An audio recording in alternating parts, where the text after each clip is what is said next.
নমস্কার বন্ধুরা। তো 5 জন ডাটা এন্ট্রি অপারেটর নিয়োগ করা হচ্ছে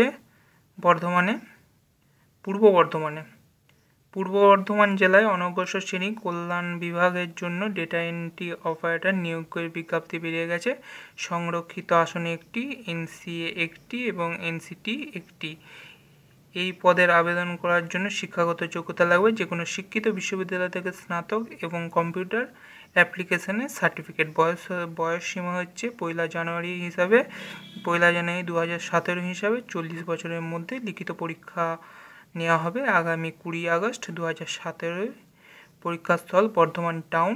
লিখিত পরীক্ষা নেওয়া হবে 50 নম্বরের। অবজেক্টিভ টাইপ প্রশ্ন। টেট টেস্ট নেওয়া হবে আগামী 4 সেপ্টেম্বর 2017 আরটিসি বর্ধমান। লিখিত পরীক্ষায় সফল হলে প্রার্থীদের টেট টেস্ট নেওয়া হবে। অনলাইনে আবেদন করতে পারবেন www.bardhaman.nic.in এ। 10 আগস্ট লাস্ট ডেট। 10 আগস্টের মধ্যে সবাই আবেদন করুন। তো best of luck, good bye.